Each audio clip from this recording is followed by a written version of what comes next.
친윤계의 핵심 장제원 국민의힘 의원이 총선 불출마를 선언했습니다. 김기현 대표를 포함해 지도부와 친윤계의 연쇄 불출마로 이어질지 주목됩니다.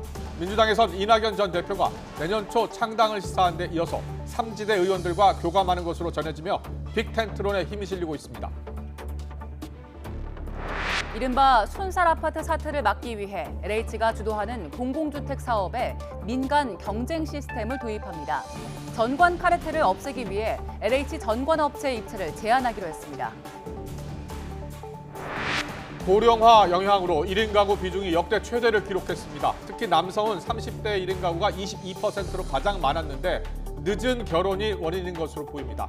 1인 가구의 자산은 지난해보다 줄고 부채는 늘었습니다. 초등학교 학부모 대화방에 아이들을 살해하겠다는 글을 올린 용의자가 붙잡혔습니다. 10대 고등학생으로 장난글이었다고 말했지만 경찰은 공무집행 방해 혐의까지 추가하는 방안을 검토하고 있습니다.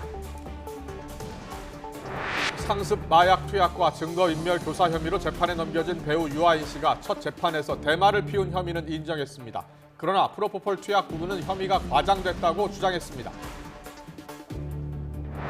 강원 지역에 기록적인 폭우와 폭설이 동시에 내려 산간에는 70cm 넘는 눈이 쌓이고 동해안에는 장마철 같은 비가 내렸습니다. 대설경보는 해제됐지만 오늘 강원 산간에는 3cm가량 눈이 더 오겠습니다.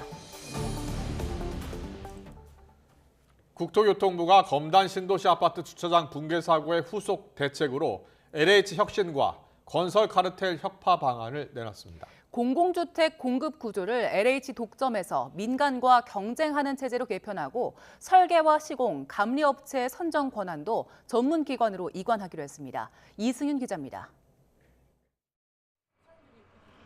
검단 신도시 LH 아파트 주차장 붕괴를 계기로 잇따라 발생한 철근 누락 사태. LH가 시행하고 민간 사업자가 시공하는 LH 독점적 공공주택 사업 방식이 부실을 초래했다는 지적이 제기됐습니다. 이에 따라 정부가 LH 중심의 독점적 공공주택 공급 구조에 민간과의 경쟁을 최초로 도입했습니다. 민간 건설사도 단독으로 공공주택을 건설할 수 있도록 하여 공공주택 분야에서 LH와 치열하게 경쟁할 수 있도록 하겠습니다. 전관 중심 이권 카르텔 해소를 위해 LH의 설계와 시공업체 선정 권한은 조달청으로, 감리업체 선정, 관리감독 권한은 국토안전관리원에 넘겼습니다. 또 2급 이상의 LH 전관이 퇴직 3년 내 재취업한 업체는 LH 시행사업을 수주할 수 없도록 제한했습니다. 3급으로 퇴직한 LH 전관이 재취업한 업체도 낙찰이 어려운 수준으로 불이익을 받게 됩니다. LH 퇴직자 재취업 심사 대상은 30%에서 50%로 대상 업체도 200여 개에서 4천여 개로 늘립니다. 철근백은 누락처럼 주요 사항을 어긴 부실업체의 LH 사업 수주를 일정 기간 제한하는 원스트라이크 아웃제도 운영됩니다. 정부는 건설 카르텔 혁파를 위해 독립된 위치에서 제대로 건설 과정 전반을 감독할 수 있도록 감리 제도를 재설계하기로 했습니다. 건축주 대신 지자체가 감리를 선정하고 감리 업무 전문 법인 도입도 이뤄집니다. 불법 행위를 저지른 업체는 최대 5배의 징벌적 손해배상을 하게 됩니다. 정부는 법 개정에 필요한 건은 개정안을 발의하고 하위 법령이나 LH 내규 개정이 필요한 과제는 내년 상반기까지 개정을 완료한다는 계획입니다. YTN 이승윤입니다. 고령화와 만혼의 영향으로 1인 가구 비중이 역대 최대인 34.5%를 기록했습니다. 통계청은 지난해 기준 1인 가구가 750만 2천 가구로 1년 전에 비해 1%포인트 늘면서 가구 형태 가운데 가장 큰 비중을 차지하고 있다고 밝혔습니다. 여성의 경우 70세 이상에서 1인 가구 비중이 27.9%로 가장 많았지만 남성의 경우 30대가 22%로 가장 많아 늦은 결혼이 영향을 미친 걸로 보입니다. 지난해 국민기초생활보장수급을 받는 1인 가구는 123만 5천 가구로 국민기초생활보장수급 대상 가구의 72.6%를 차지해 가장 높은 비중을 차지했습니다. 국제선의 항공권을 팔면서 주말이나 공휴일, 영업시간 외에 취소 불가 조항 등 불공정 약관을 운영해온 주요 여행사 8곳이 공정거래 당국에 적발됐습니다. 공정위는 하나투어와 노랑풍선, 모두투어 네트워크 등 국내 8개 여행사의 국제선 항공권 판매 약관을 심사한 결과 이를 적발해서 시정하도록 했습니다. 공정위는 여행사들이 주말과 공휴일, 평일 5시 이후 등 영업시간 외에 항공권을 팔면서도 취소 업무를 하지 않아서 취소가 늦어지면서 고객이 불필요한 취소 수수료를 내거나 추가로 부담하는 문제가 있었다고 설명했습니다. 연말을 맞아 어떻게 해야 조금이라도 더 연말정산 환급액을 늘릴 수 있는지 고민하시는 분들 많으실 겁니다. 연금저축과 개인형 퇴직연금 IRP를 잘 활용하면 최대 148만 원을 돌려받을 수 있는데요. 엄윤주 기자가 정리했습니다. 막판 연말정산 환급액을 늘리기 가장 손쉬운 방법은 연금저축과 개인형 퇴직연금 IRP입니다. 올해부터 납입 한도가 최대 900만 원까지 늘어난 만큼 예년보다 더 많은 세액공제를 받을 수 있습니다. 그동안 연금계좌에 돈을 입금하지 않았더라도 12월 31일까지 900만 원을 입금하면 최대 148만 5천 원을 돌려받을 수 있다는 겁니다. 그렇다면 연금저축과 IRP 중 어디에 가입하는 게 더 좋을까? 자신의 투자 성향과 함께 이들의 운용 방식을 이해하면 쉽습니다. 먼저 IRP는 적립금의 최대 70%까지 주식형 펀드 같은 위험 자산에 투자할 수 있는 반면 연금저축펀드는 제한이 없습니다. 만약 위험 자산 투자를 선호한다면 연금저축펀드의 납입 비중을 높이는 게 좋습니다. 연금저축과 IRP의 연말정산 세액 공제율은 동일합니다. 따라서 본인의 투자 성향에 따라서 둘 중에서 선택을 할 필요가 있는데요. 고수익을 추구하고 싶다면 IRP에 300만 원, 연금저축에 600만 원을 납입하는 식으로 하는 것이 유리할 수가 있습니다. 주의해야 할 점도 있습니다. 만약 결혼을 앞둔 사회초년생처럼 단기간에 목돈이 필요할 경우엔 무턱대고 900만 원을 입금해선 안 됩니다. 한 번 입금하면 55세까지 유지해야 하기 때문입니다. 만약 연말정산 혜택을 받은 뒤 중도해지하면 16.5%의 소득세를 부담해야 하는데 이 경우 오히려 받은 돈보다 토해내야 하는 돈이 더 많을 수 있습니다. 여기에 IRP는 법에서 정한 특정 사유를 제외하면 중도 인출도 할 수 없습니다. 마지막으로 납입하기로 결심했다면 금융사마다 거래 마감 일자와 시간이 다른 만큼 2, 3일 정도 여유롭게 입금하는 게 좋습니다. YTN 엄윤주입니다.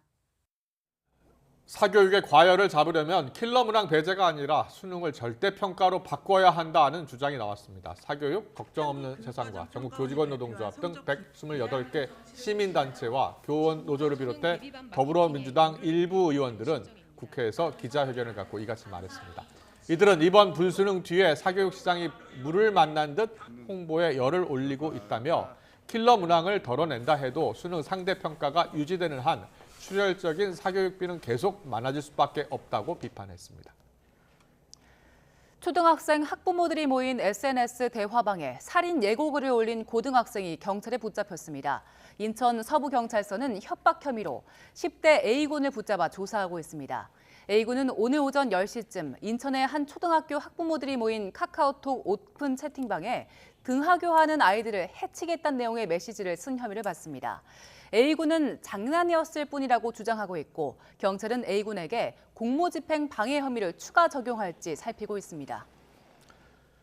배우 유아인 씨가 상습 마약 투약 혐의 등으로 기소된 지 50여일 만에 첫 재판에 출석했습니다. 서울중앙지방법원은 오늘 마약류 관리법 위반과 증거인멸 교사 혐의 등으로 재판에 넘겨진 유 씨의 1차 공판 기일을 열었습니다. 재판 출석길에 자신에게 실망하고 피해를 본 분들께 진심으로 죄송하다며 고개를 숙인 유 씨는 30분 만에 재판을 마치고 나와선 검찰이 기소한 내용의 사실과 다른 부분이 다수 존재한다면서 앞으로 재판 과정에서 성실히 소명하겠다고 말했습니다.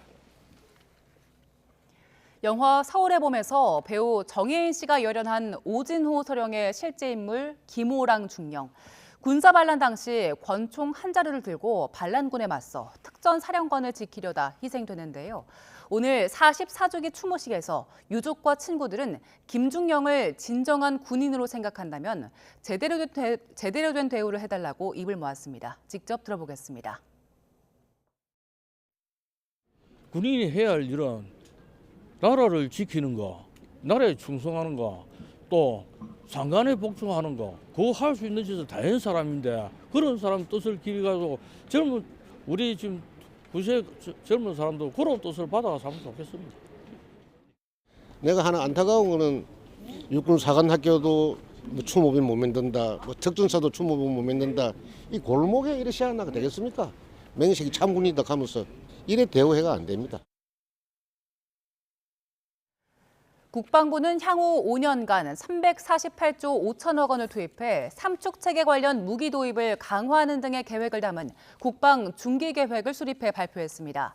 올해 국방 중기 계획은 지난해 수립한 2023-2027 국방 중기 계획 대비 예산은 17조 3천억 원이 늘었고, 이 가운데 방위력 개선비는 6조 5천억 원, 전력 운영비는 10조 8천억 원 각각 증가했습니다. 국방부는 방위력 개선 분야는 북한의 핵과 미사일 위협 고도화에 맞서 삼축 체계 핵심 분야와 비대칭 위협 대비 전력에 집중적으로 투자할 방침이라고 밝혔습니다. 국방부는 향후 5년간 국방 중기 계획에서 상비 병력 50만 명을 유지하면서 경험이 풍부한 숙련 간부 중심으로 병력 구조를 개편하겠다며 중간 간부 6천 명을 증원하겠다고 밝혔습니다. 국방부는 늘어나는 인원은 소령과 중령, 상사 등 첨단 전력을 운영할 수 있는 중간 간부가 될 거라고 설명했습니다. 방위사업청은 오늘 우리 군이 추진하는 아미타이거의 핵심 기능을 수행하기 위해 개발된 미래형 전투체계 핵심인 차륜형 지휘소용 차량의 첫 전략화에 나선다고 밝혔습니다. 차륜형 지휘소용 차량은 적의 화생방 공격까지 방어가 가능한 장갑판 등을 적용했고, 차량 내부에 대대급 이하 전투 지휘체계 등을 탑재해 기동 중에도 전투 지휘가 가능하도록 개발돼 앞으로 천막형 야전 지휘소를 대체할 전망입니다. 군은 이달부터 육군 25사단을 시작으로 육군과 해병대 사단의 대대급 이상 부대 본격 배치를 시작했습니다. 10년 전 오늘 북한 김정은 국무위원장은 고모부 장성택을 처형했습니다. 하지만 김 위원장은 공포 정치를 연상케 했던 집권 초기와 달리 최근 몇 년 새 감성 정치를 연출하고 있는 걸로 보입니다. 최두희 기자의 보도입니다. 김정은 국무위원장은 집권 이듬해인 지난 2013년 12월 고모부이자 정권 창출 후 1등 공신이었던 장성택을 국가 반역죄로 처형했습니다. 정확한 정치적 야심과 음모가이며 만거역적인 장성택을 형령의 이름으로 인민의 이름으로 전열히 단죄 규탄하면서 공화국 형법 제60조에 따라 사형에 처하기로 판결하였다. 판결은 즉시에 집행되었다. 이후 장성택 계열 고위 인사를 대대적으로 제거한 데 이어 3년여 뒤엔 말레이시아 쿠알라룸푸르 공항에서 이복형 김정남을 암살하며 공포감을 한껏 끌어올렸습니다. 하지만 집권 초기의 서슬퍼런 공포정치 시절과 달리 최근 몇 년 사이 김 위원장의 통치 방식은 달라졌습니다. 올해만 놓고 보면 지난 8월 김 위원장이 김덕훈 내각 총리를 노골적으로 질책해 숙청설이 제기됐지만 오히려 건재를 과시해 이례적이라는 평가를 받았습니다. 김 위원장은 또 최근 열린 어머니 대회에서도 눈물을 닦는 등 각종 현장에서 울컥하는 모습을 종종 노출하고 있습니다. 이른바 감성 정치로 인간적인 모습을 부각하며 민심 잡기에 나서려는 계산된 행보로 읽힙니다. 유일 영도 체계는 확고하게 자리를 잡았으나 최고 엘리트들 그리고 주민들의 민심을 잡기 위한 감성 정치가 필요한 시점으로 판단을 하고 있는 것으로 보여집니다. 그러면서도 지난 2020년엔 한류 유입을 막을 목적으로 반동사상 문화 배격법을 제정하는 등 한편으론 주민들의 사상 통제를 강화하고 있습니다. 내년이면 집권 13년 차에 접어드는 김 위원장으로선 가시적인 성과가 절박한 상황. 만약 경제난 등으로 내부 불만이 커지게 된다면 언제든 숙청과 처형이라는 공포정치 카드를 꺼내들 것으로 보입니다. YTN 최두입니다. YTN 김영수입니다.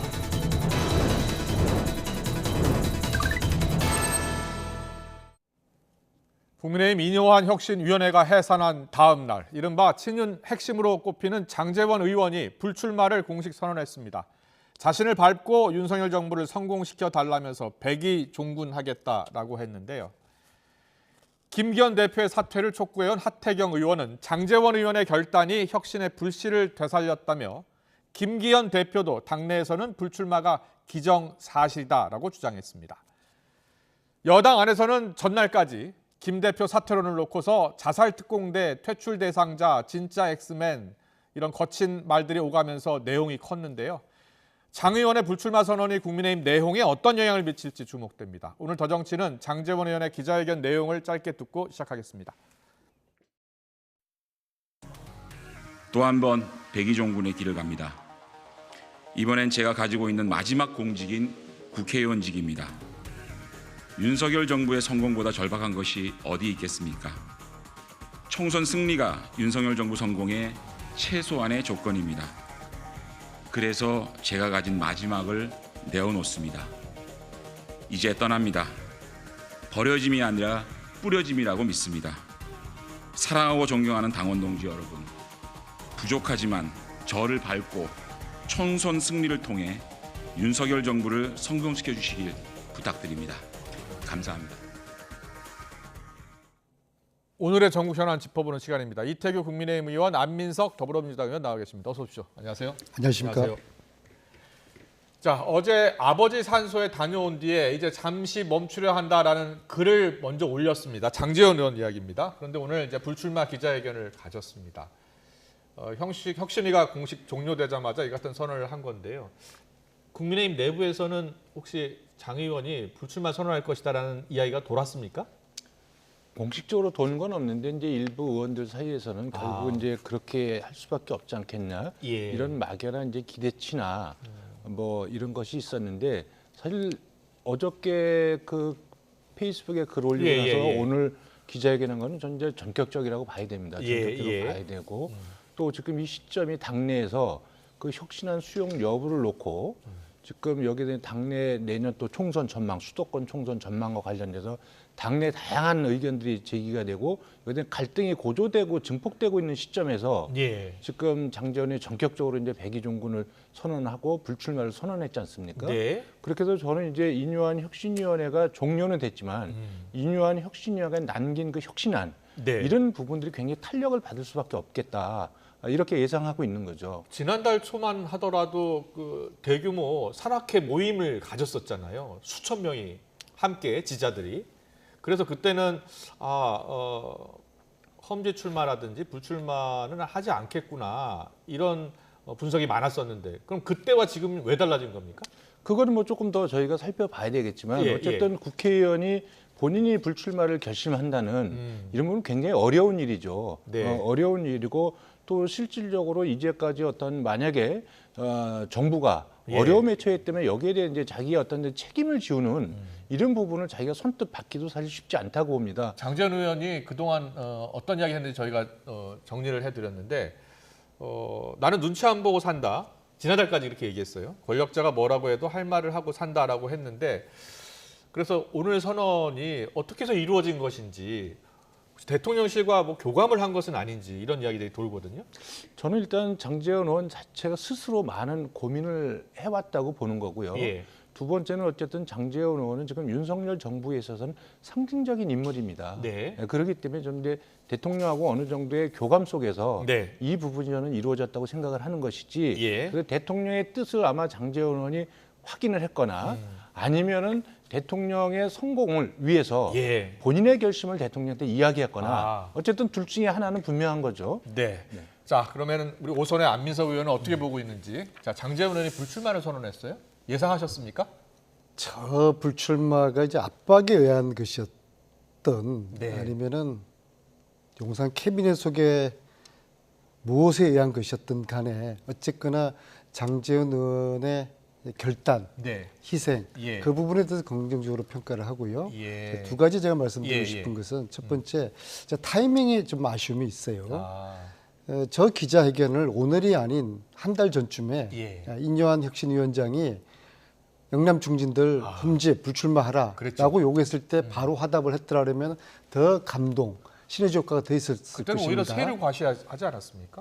그래서 타이밍이 아쉽고요. 정치는 뭐니 해도 타이밍의 예술이라고 하지 않습니까? 그다음 두 번째 험지 출마가 아닌 불출마를 선택했어요. 네. 이제 험지 출마를 했으면은 아마 수도권으로 왔겠죠. 그러면 아마 당선되기를 어렸을 것이고요. 불출마라는 것은 다음 정치 행보에 대한 여지를 지금 남기고 있다고 저는 봐요. 그렇게 봐야 되는군요. 예. 그럼 제 그림 속에 나타나는 건 뭐냐? 뭐예요? 그냥 일방적으로 희생하는 불출마하지는 않았을 것이다.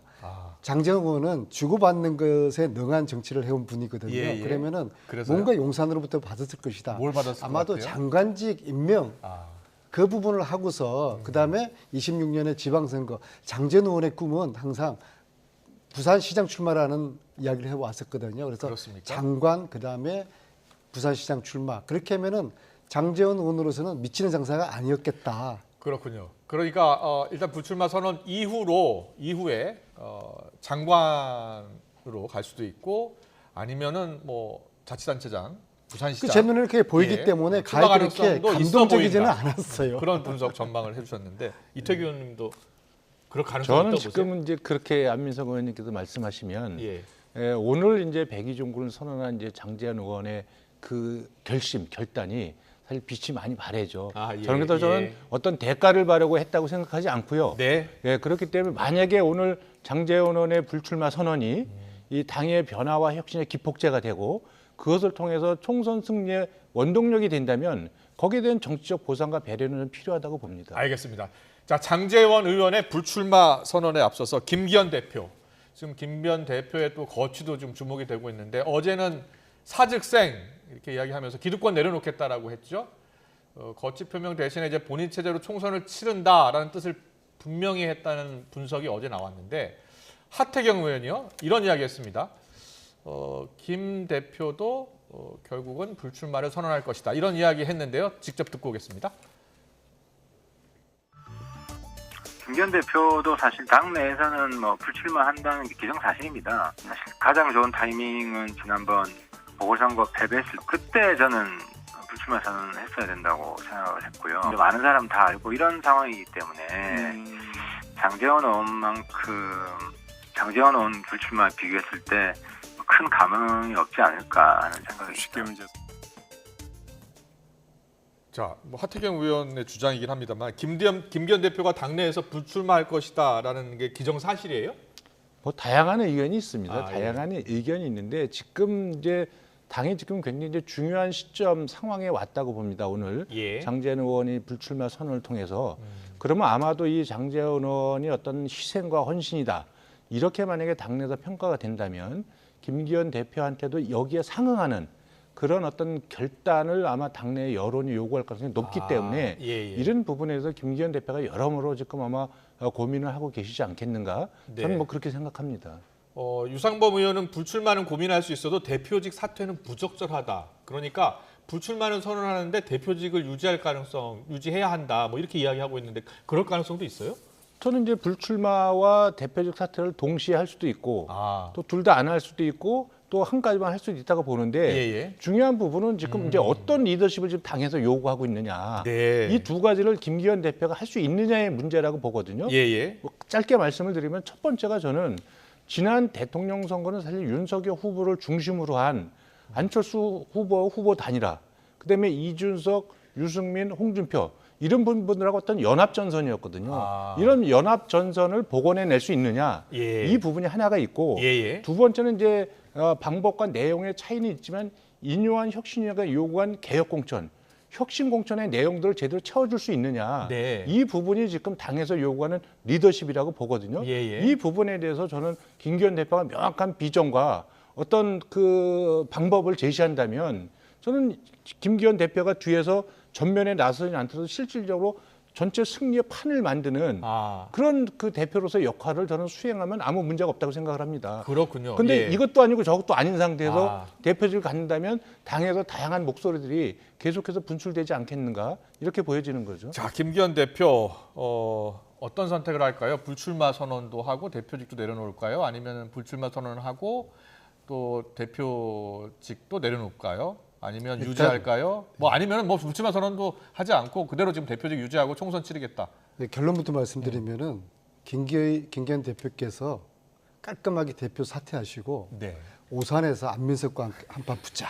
그 얘기를 좀 말씀드리고 싶어요. 왜냐 출마 그러면은- 선언이 아니라 그럼 험지 출마. 네, 왜냐 예. 그러면은 아까 하태경 의원님 말씀하셨듯이 지금 정치의 타이밍을 말씀하신 예, 거거든요. 맞네요. 타이밍 강서 이야기했죠. 선거 패배 이후에 그때 김기현 대표는 사퇴를 했어야 되는 겁니다. 네. 근데 인요한 혁신위원장을 통해 가지고 산소호흡기로 2달을 연명해 온 거 아닙니까? 예. 그래서 지금 당내 초선 재선으로부터 사퇴하라는 압박에 시달리고 이미 지도력이 이제 흔들려 버리고 더 이상 1월 달에는 김건희 특검 리스크 커다란 광풍이 국힘 불어오거든요. 예. 이거를 담기에는 김기현 대표의 리더십으로는 어려울 겁니다. 어떤 선택을 할 것 같아요? 저는 선택의 여지가 저는 아. 없다고 봐요. 예, 이미 흔들렸고 더 크게 흔들릴 것이고 예. 그리고 아까 하태경 의원님께서 부산에서 올라오시면서 그런 말씀하셨어요. 보수의 공적 2명, 네.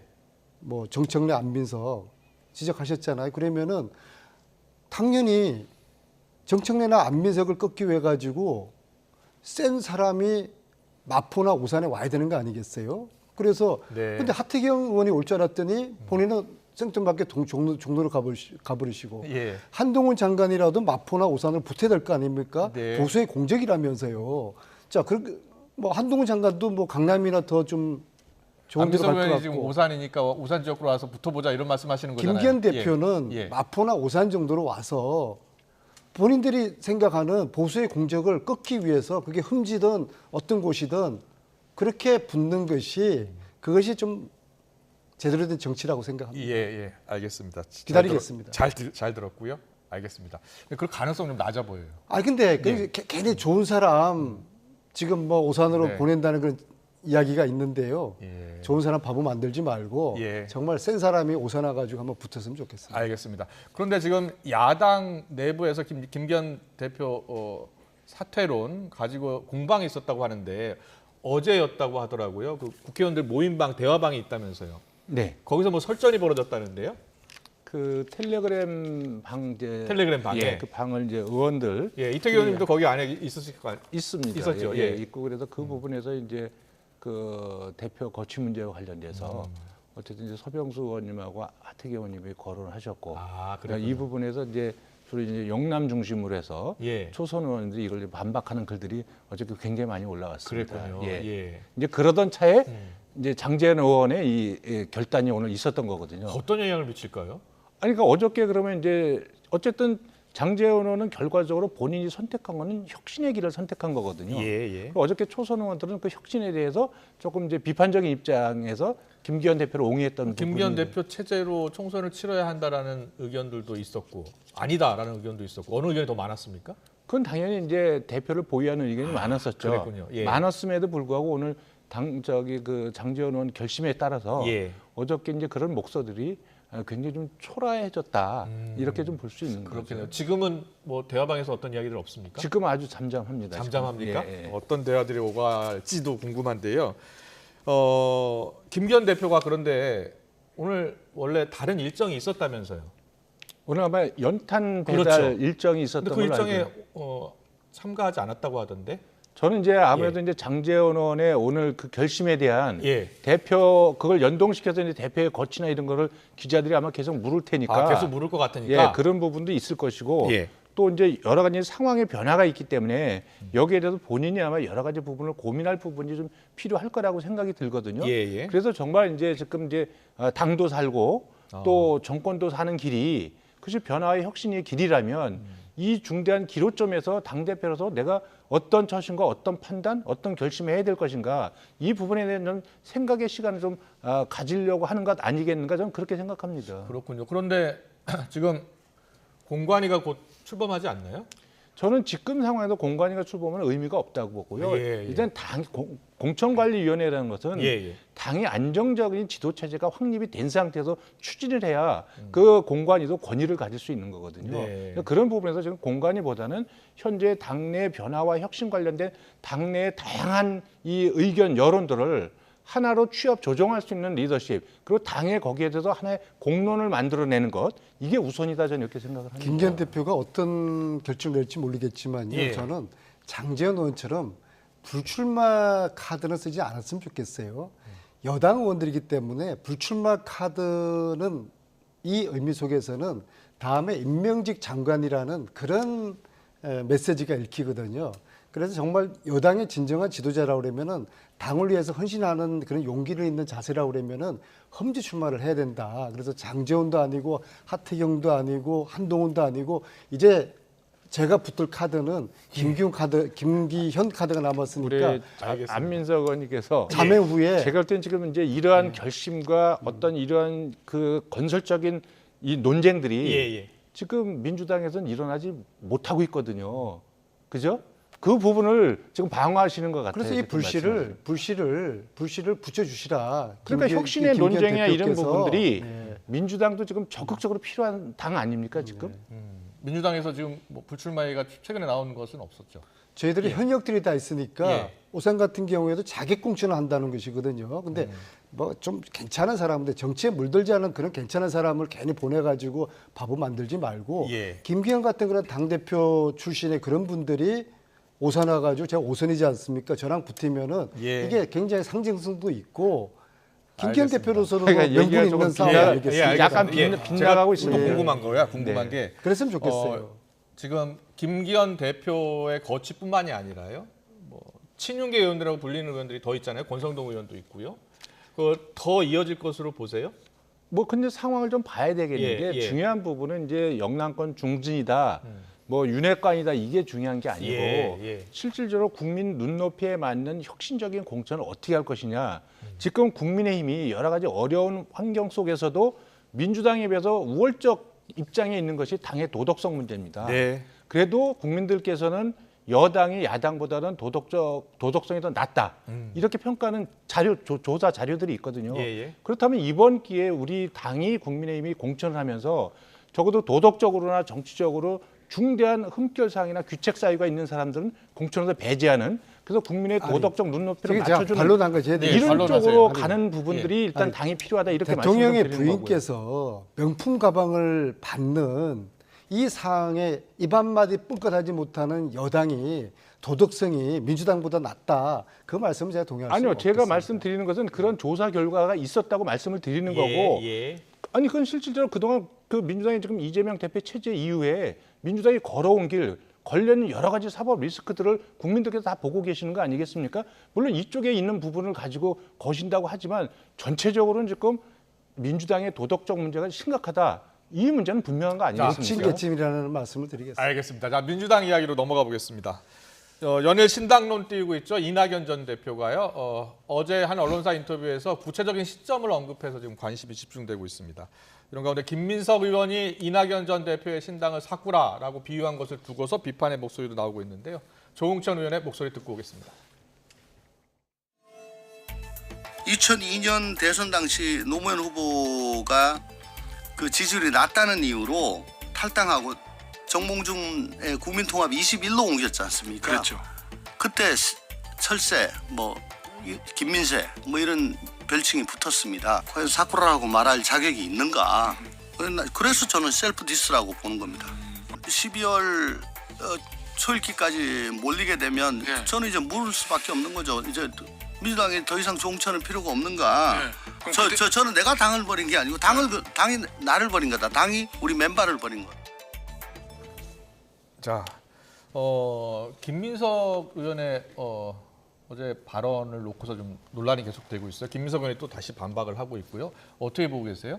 일단 이제 조홍천 의원님의 저런 류의 말씀은 저는 좀 부적절하다고 봅니다. 왜냐하면 지금은 이 정권과 우리가 맞서야 될 텐데 자꾸 내부를 향해 가지고 서로 싸움질하는 저런 모습, 저건 좀 안 좋아 보이고요.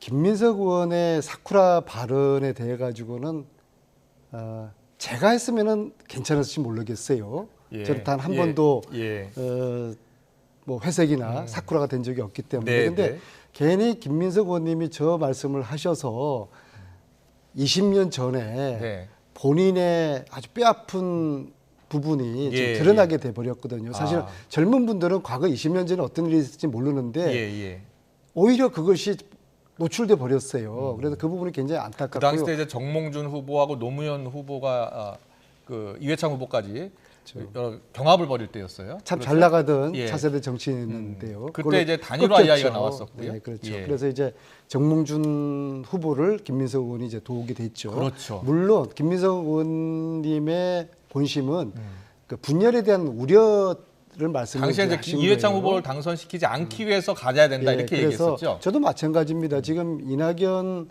전 대표의 행보는 당의 어른이나 당의 어떤 지도자로서 네. 그런 모습이 아니거든요. 통합의 메시지를 주셔야 될 분이 네. 당을 분열시키고 심지어 신당을 만들 것 같아요. 새해 새로운 기대를 국민들께 드릴 수 있으면 좋겠다. 이게 내년 초가 신당 시점이라고 보세요? 제가 알기로는 이낙연 전 대표는 이미 지난 여름부터 신당을 구상을 하신 걸로 저는 알고 있어요. 여름부터요? 네, 예. 그렇기 들으신 때문에. 바가 있었어요? 그럼요. 네, 그래서 그런데 이제 신당을 만들려고 그러면은 민심이 뒷받침이 돼야 되고 그다음에 소위 말하는 배지들이 몇 명이 따라가야 지난 여름에 되고. 언제 그런 이야기가 또 귀국 직후예요. 귀국 직후예요. 네. 그다음에 이제 세 번째로 대권 주자가 있어야 되는데 국민 어느 누구도 이낙연 전 대표님을 차기 대권 주자라고 생각하지 않거든요. 그래서 신당이 성공할 수 있는 세 가지 요건 중에서 어떤 것도 충족하지 못해요. 그래서 당의 분열만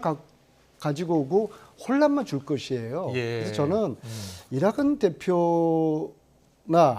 대표나 그다음에 지금 뭐 정세균, 김부겸 두 분도 지금 이재명 대표에 대해 가지고 다소 좀 비판적인 메시지를 내셨는데요. 예. 저는 그 세 분과 이재명 대표가 네. 연말에 서울의 봄을 함께 관람하시고 예. 그다음에 치맥을 함께 하시는 네. 통합과 훈훈한 그런 그림을 한번 보여주셨으면 좋겠다. 간곡히 부탁드리겠습니다. 알겠습니다.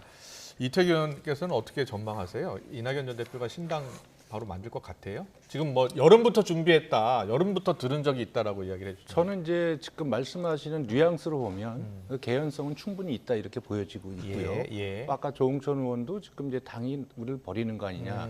이것도 저는 이제 여러 가지 개연성을 다 열어놓고 있다 이렇게 보여지는데 예.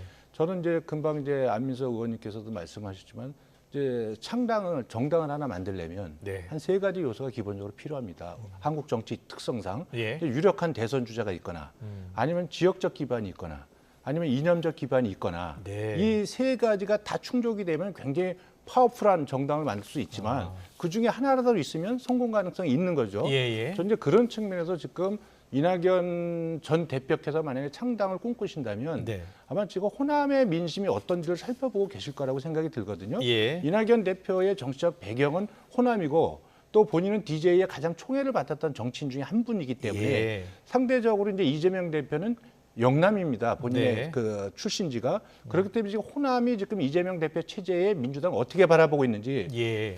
과거의 DJ식의 민주당의 정통성을 호남이 원하고 있다면 저는 그 부분은 지금 호남이 어떤 정치, 어떤 민주당을 원하고 있는지를 저는 이낙연 전 대표께서 아주 면밀하게 좀 이렇게 보고 계시는 것 아닌가 이렇게 네. 저는 보여져요. 국민의힘에서는 이준석 전 대표가 곧 신당 만들 것 같잖아요. 예? 그런데 이낙연 전 대표하고 이준석 전 대표가 때가 되면 만날 수 있다라는 입장을 서로 같이 밝혔어요. 뭐 저는 예. 그 정치는 누구나 만날 수 있지만 예. 또 정치는 생물이기 때문에 본인들의 정치적 이익을 위해서는 만날 수 있고 또 손을 잡을 수 있다고 보지만 예. 저는 기본적으로 이제 이낙연 전 대표나 이준석 전 대표가의 어떤 그 정치적 바탕이나 네. 추구하는 가치는 결이 다르다고 봅니다. 네. 하실 말씀 있으면 하세요. 그 시대 정신이라는 게 있지 예. 않습니까? 지금 민주당이 바라는 시대 정신은 이재명과 이낙연이가 똘똘 뭉쳐서 네. 정권과 맞서 싸우라는 것이거든요. 예. 그 시대 정신은 호남은 더 강해요. 근데 예. 이 시대 정신과 전혀 동떨어진 행보를 하고 계시는 이낙연 전 대표님의 이 신당 추진은 성공하지 못하는 원맨쇼로 저는 그칠 거라고 저는 봅니다. 알겠습니다. 자, 오늘 정치권 이슈는 여기까지 듣겠습니다. 지금까지 이태규 국민의힘 의원, 안민석 더불어민주당 의원과 함께했습니다. 잘 들었습니다. 고맙습니다. 고맙습니다.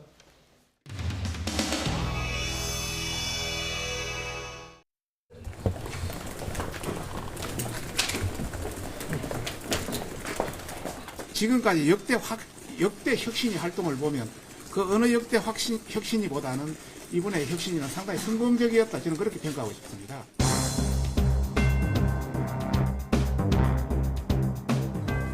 혁신이라는 것은 원래부터 다양한 혁신안을 내놓는 겁니다.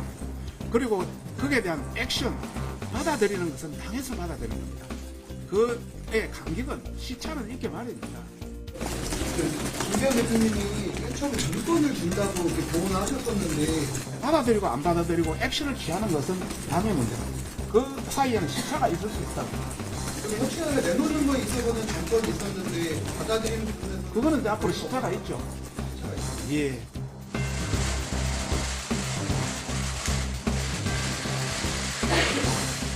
지금 이 자리에 있는 지도부 중 어느 누가 혁신위의 희생에 대한 요구에 대체 답을 내어놨단 말입니까?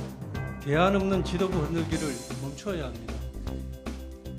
당대표가 물러나는 순간 너도 나도 서로 싸울 것이며 오히려 우리 당은 대혼란에 빠질 것이 분명합니다.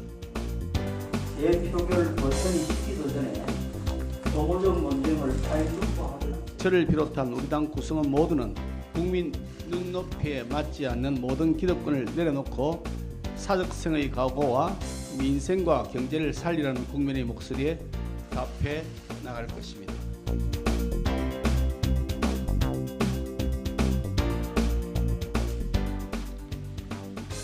운명이라 생각합니다. 저는 21대 국회의원 총선에 출마하지 않겠습니다. 역사의 뒤편에서 국민의힘의 천성 승리를 응원하겠습니다.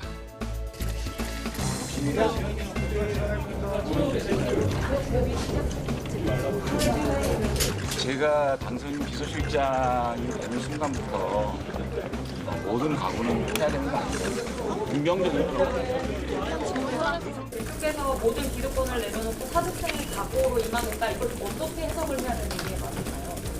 그거는 제가 해석할 수 있는 영역의 것이 아닌 것 같아요. 여러분들 해석하는 거에 대해서 제가 오보대응 안 하겠습니다. 지금 저는 여러분들 소설 영역인 것 같고요.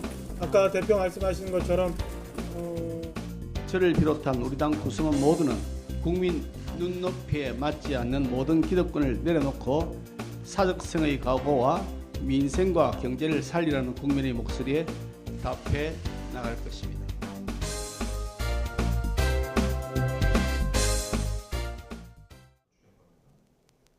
서울 등 내륙지방은 비구름의 영향에서 벗어났습니다. 반면 영동과 남부지방은 저녁까지 비나 눈이 이어지겠는데요. 앞으로 강원 산간에는 최고 3cm의 눈이 더 내리겠고요. 남부와 제주도에도 5에서 10mm의 비가 오락가락하겠습니다. 내일은 하늘에 구름만 많이 지나겠고 동해안에는 너울성 파도가 높게 일겠습니다. 내일 아침 기온은 오늘보다 3도에서 7도가량이 내려가며 반짝 춥겠는데요. 서울이 1도, 대전과 대구도 1도, 광주는 6도, 부산은 7도에서 출발하겠고요. 이 낮 기온은 오늘보다 2, 3도가량이 더 높아서 일교차가 크게 벌어지겠습니다. 서울이 11도, 대전이 14도, 광주는 15도, 부산은 16도로 예상되고 있습니다. 목요일과 금요일 사이에는 전국에 또 한 차례 비가 내리겠고요. 비가 그친 뒤에는 기온이 큰 폭으로 떨어질 전망입니다.